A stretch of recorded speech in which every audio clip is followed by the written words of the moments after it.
আমন্ত্রণ দীপ্ত সংবাদে আপনাদের সাথে আছি আমি ইয়াসমিন সুমনা। প্রধানমন্ত্রী তারেক রহমান দালিয়ান থেকে বেইজিংয়ের উদ্দেশ্যে যাত্রা শুরু করেছেন। সফর সঙ্গী হিসেবে রয়েছেন তার সহধর্মিণী ডাক্তার জুবাইদা রহমান। চীনের স্থানীয় সময় বেলা 1:30 দালিয়ান থেকে ট্রেনে করে বেইজিংয়ের উদ্দেশ্যে রওনা হন তিনি। আগামী 3 দিন চীনের বিভিন্ন পর্যায়ের মন্ত্রী ও বহুজাতিক কোম্পানির প্রধানদের সাথে সাক্ষাৎ করার পরিকল্পনা রয়েছে প্রধানমন্ত্রী তারেক রহমানের। এছাড়া চলতি সফরে চীনের রাষ্ট্রপতি ও প্রধানমন্ত্রীর সাথেও আলাদা বৈঠক করবেন তিনি। বৈঠকে বিভিন্ন খাতের অন্তত 17টি সমঝোতা স্মারক স্বাক্ষরের কথা রয়েছে।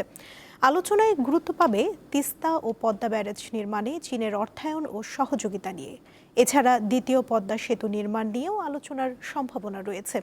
এর আগে ওয়ার্ল্ড ইকোনমিক ফোরামের প্ল্যানারি সেশনে অংশ নেন প্রধানমন্ত্রী। এতে বাংলাদেশ ও চীন ছাড়াও দক্ষিণ কোরিয়া, কাজাখস্তান, মঙ্গোলিয়া, মন্টিনিগ্রো এবং গিনির প্রধানমন্ত্রী অংশ নেন।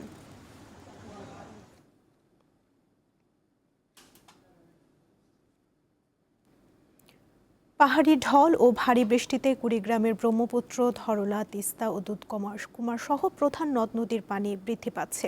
নদীগুলোর পানি এখনও বিপদসীমার নিচ দিয়ে প্রবাহিত হলেও স্বল্পমেয়াদী বন্যার আশঙ্কা করছে পানি উন্নয়ন বোর্ডের বন্যা পূর্বাভাস ও সতর্কীকরণ কেন্দ্র। এতে জেলার নিচু এলাকাগুলো সাময়িকভাবে প্লাবিত হতে পারে। এছাড়া নীলফামারীতে উজানের ঢলে বৃদ্ধি পাওয়া তিস্তা নদীর পানি কিছুটা কমে বিপদসীমার নিচ দিয়ে প্রবাহিত হচ্ছে। এর আগে গতকাল বিকেলে বিপদসীমার 1 সেন্টিমিটার উপর দিয়ে নদীর পানি প্রবাহিত হয়। সকাল 9টায় দেশের বৃহত্তম সেচ প্রকল্প তিস্তা ব্যারাজের ডালিয়া পয়েন্টে পানির প্রবাহ রেকর্ড করা হয় 52.2 সেন্টিমিটার, যা বিপদসীমার 13 সেন্টিমিটার নিচ দিয়ে প্রবাহিত হচ্ছে।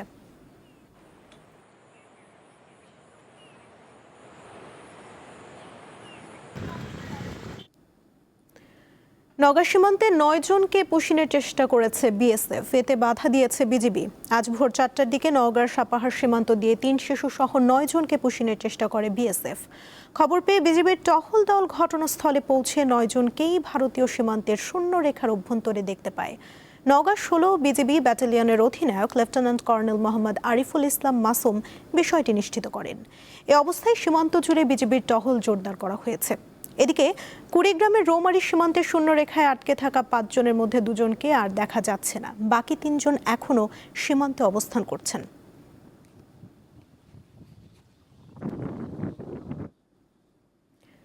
রংপুরে 10তলা ভবনের ছাদ থেকে পড়ে এইচএসসি পরীক্ষার্থীর মৃত্যুর ঘটনায় প্রাইভেট শিক্ষক শাহরিয়ার আহমেদ সাকিনকে গ্রেফতার করেছে পুলিশ। মঙ্গলবার বিকেলে রংপুর মেডিকেল কলেজের 5ম বর্ষের ছাত্র সাকিনকে গ্রেফতার করা হয়। জিজ্ঞাসাবাদে বেরিয়ে আসে নিহত নুসরাতের সাথে তার প্রেমের সম্পর্ক ছিল। এর আগে গতকাল নিহতের বাবা বাদী হয়ে সাকিনের বিরুদ্ধে হত্যা মামলা দায়ের করেন। এজাহারে প্রাইভেট শিক্ষকের মানসিক নির্যাতনের কারণে নুসরাতের মৃত্যু হতে পারে বলে অভিযোগ করেন তিনি। গত 22শে জুন নগরীর নর্থ ভিউ হোটেলের ছাদ থেকে পড়ে মারা যান Rangpur cantonment public school and কলেজের শিক্ষার্থী নুসরাত জাহান।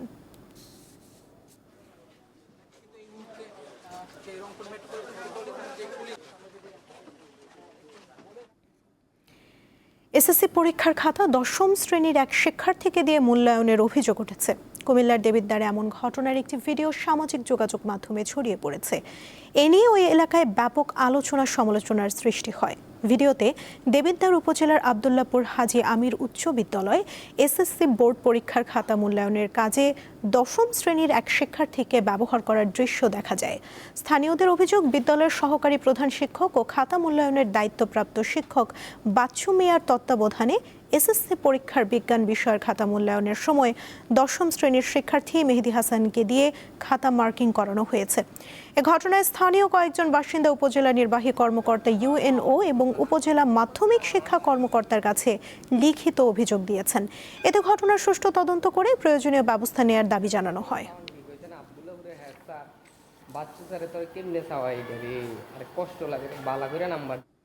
এই ছিল এখনকার মতো। পরবর্তী সংবাদ বিকেল 5টায় দেখার আমন্ত্রণ রইল। এছাড়া আরও তথ্য পেতে যুক্ত থাকুন দীপ্ত ডিজিটাল প্ল্যাটফর্মের সাথে। ধন্যবাদ সবাইকে।